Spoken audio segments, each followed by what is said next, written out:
Well, there's a new movie that just opened in theaters across North America this past weekend. It stars Kelsey Grammer, and it's based on a true story and a real movement that started in California and spread all over the world. Some of you might remember the Jesus movement from the 60s and early 70s and how the long-haired hippies ruffled the feathers of the established church. But many young people did turn their lives over to Jesus, and now, for some, we're looking at 5 decades later, a movie on this very subject has been released. So let's take a look at a clip from the movie Jesus Revolution. Hey, Square.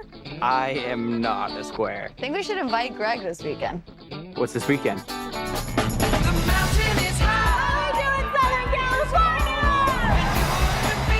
These people are hippies, rebels against old-fashioned authority. I think these kids need help. What they need is a bath. You're passing judgment on people you know nothing about. Maybe that's why your church is so empty. When God walks in here, brings me a hippie, I'll ask him what it's all about, because I do not understand. This house has a very good vibe.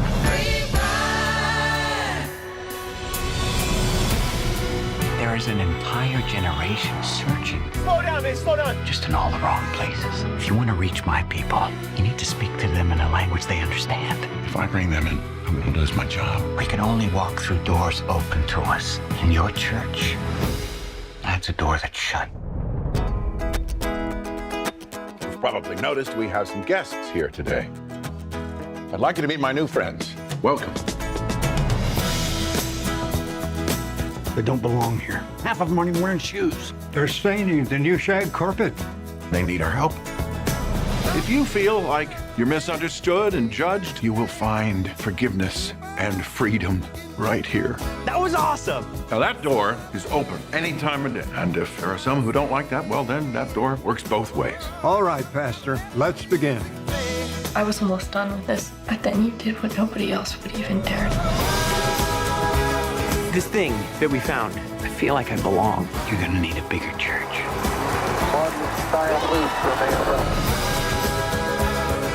Our country is a dark and divided place, but now there's hope, and it's spreading. This is your home, and I want you to tell all your friends about it. That movie, Jesus Revolution, just opened in theaters across the country, and we're joined by Brent McCorkle, who is one of the directors of the film, and he joins us now from Austin, Texas. Brent, thanks so much for joining us today. It's so great to be with you. Thanks for having me on.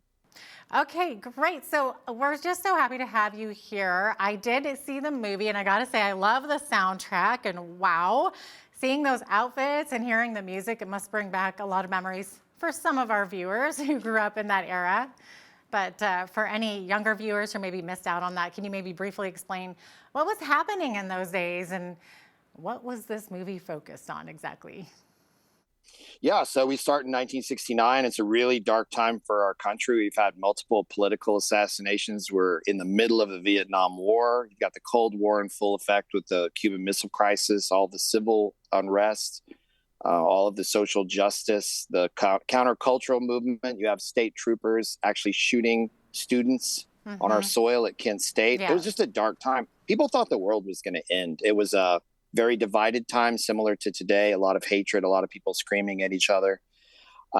So the overlap is immense. And so, yeah, in 1969, a conservative pastor on a dare, basically from a hippie street preacher, opens up his ailing church to this group of hippies to come in, and it stirs quite a controversy in his little parish, and yet he fights for these hippies' right to be in his church, and he tells them that they belong.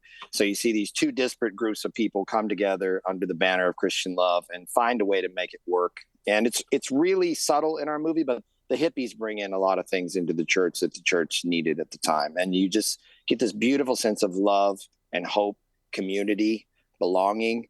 There are many Christian communes that actually start up in the early 70s, and that's actually a biblical model. And so you just see some really beautiful things. And honestly, the biggest thing for me as a filmmaker was a return to love and kindness, and an idea that the church should actually be a sanctuary, which if you look at the literal definition of that, that's a safe place to be, that's shelter from a storm, that's refuge to take, when times are hard. And I think if you polled a lot of the young kids today, they're not going to have any idea of sanctuary or the church being a safe space for them. And so in this brief time in history, we see this awesome moment where the church becomes this bastion of these kids who are just burnt out and sad and depressed and have lost all hope, and to see them come to Chuck's church and find new meaning in life and love and acceptance. It's just a really beautiful, loving, positive story that makes you smile. Wow. And like you said, there are so many parallels with today's day and age. It's kind of incredible.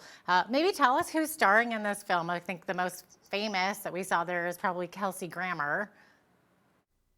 Yes, Kelsey was a joy to work with. He came in with such a big heart and so vulnerable, so transparent. Just all the tears you see in this movie are real. There are no fake tears in our movie.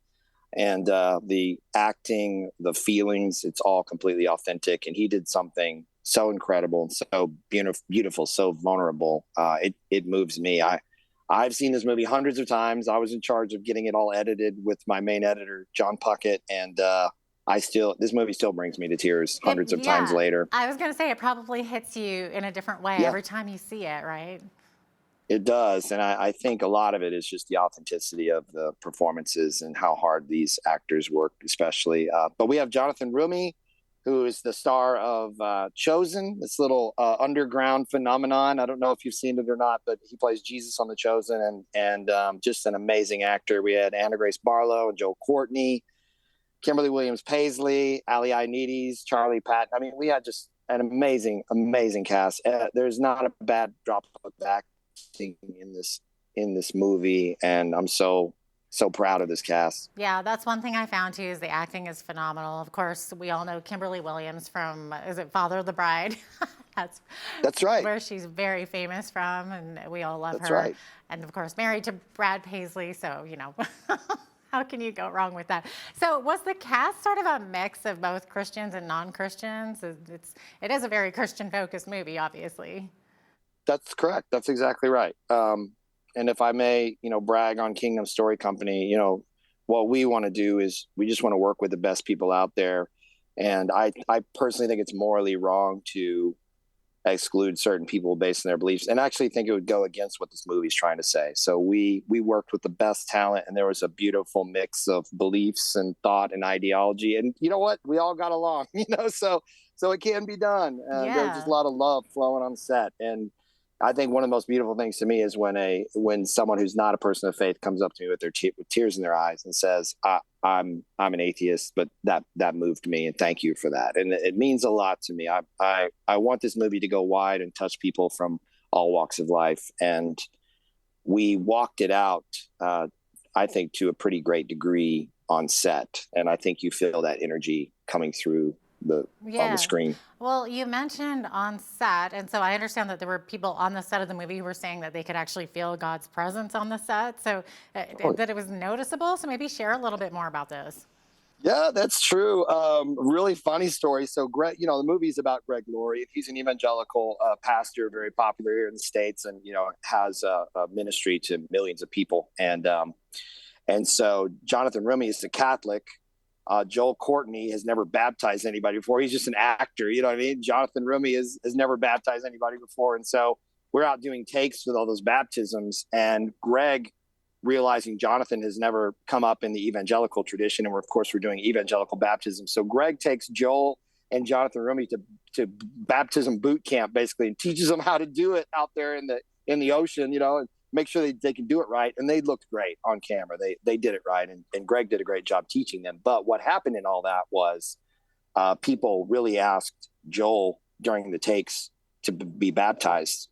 And he did it the best he could. And he came and got Greg after we yelled cut. He's like, hey, man, 5 people just said they want to be baptized for real. And I said this to them as I baptized. And he's like, yeah, that's good, man. You did it. Great. Good job. So Jonathan Rumi, a Catholic, got to baptize people in an evangelical tradition, and so there were really people baptized on our set, and that's a pretty beautiful thing. Mm-hmm. While we were rolling cameras, so it's pretty neat. Wow, so that's real, it's authentic. Those tears are real. So that's right there in Pirates Cove, then, in California. Correct. Yeah. We both, me and John Irwin, the other director, felt it was important to go back there. We shot most of this movie in Alabama, believe it or not.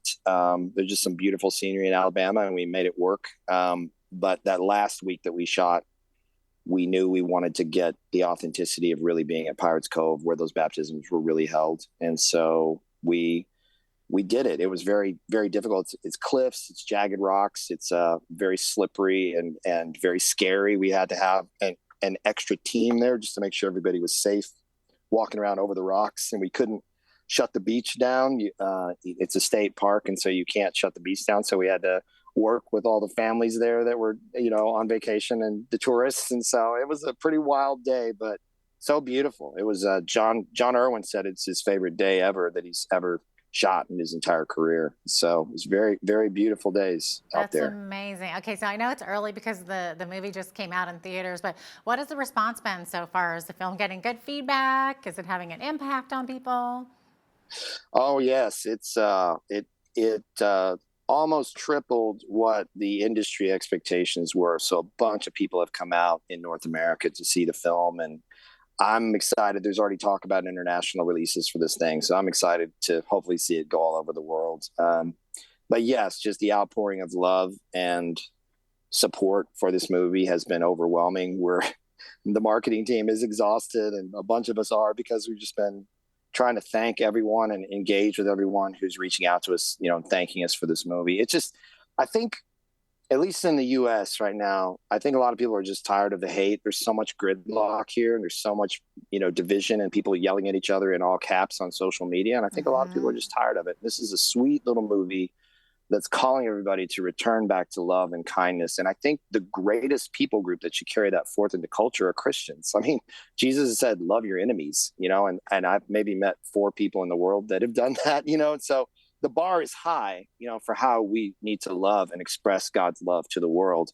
And I think that's awesome. And I want that bar to stay high. So that bar was challenging me as I made the film, and also how I talk about the film in the media. But we definitely need more love and more kindness. And I do believe in the love of God. And I think that's our only way out of this. And so our movie just gently kind of asks those questions, and I'm really proud of the questions the movie asked, but I'm also very proud of that the movie just makes you smile. It just makes you feel good, and it gives you this restorative idea of what can happen when you actually open up your heart to love.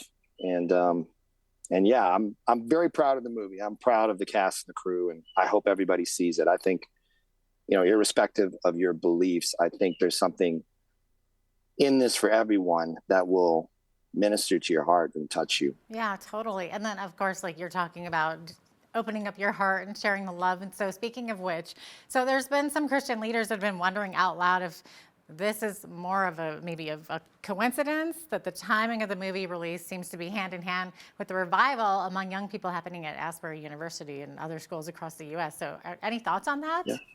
Yeah, I'm excited about the revival. Things move in a circular pattern, and it's really sad, but humans kind of find our way back to where we were before. And it's sometimes a bad place that needs to get shaken up. And I really do think there needs to be a shakeup right now. And so to hear some of the prayers and some of the thoughts coming out of these revivals, they're giving me hope for the future of Christianity in America.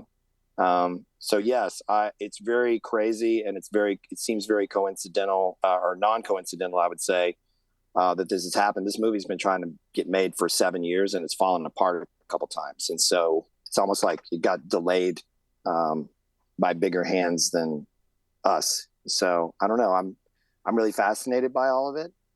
And, for me, the drum I'm banging is we all just need to call back to love. I mean, I think we need to strip it back down to actually how Jesus taught us to live and treat others. And so I do feel like that might be what's happening in these revivals. So I'm very excited about it. Yeah, sounds like it. There's always that kind of pull between the Christian movies and Hollywood. Where are things at these days with all of that, with the entertainment industry?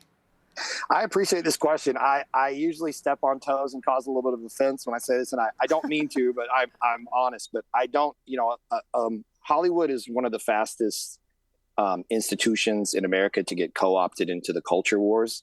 And, a lot of people, compare Hollywood to the devil or Satan or whatever. It's like, for me, the Hollywood's God is not the devil. Hollywood's God is money.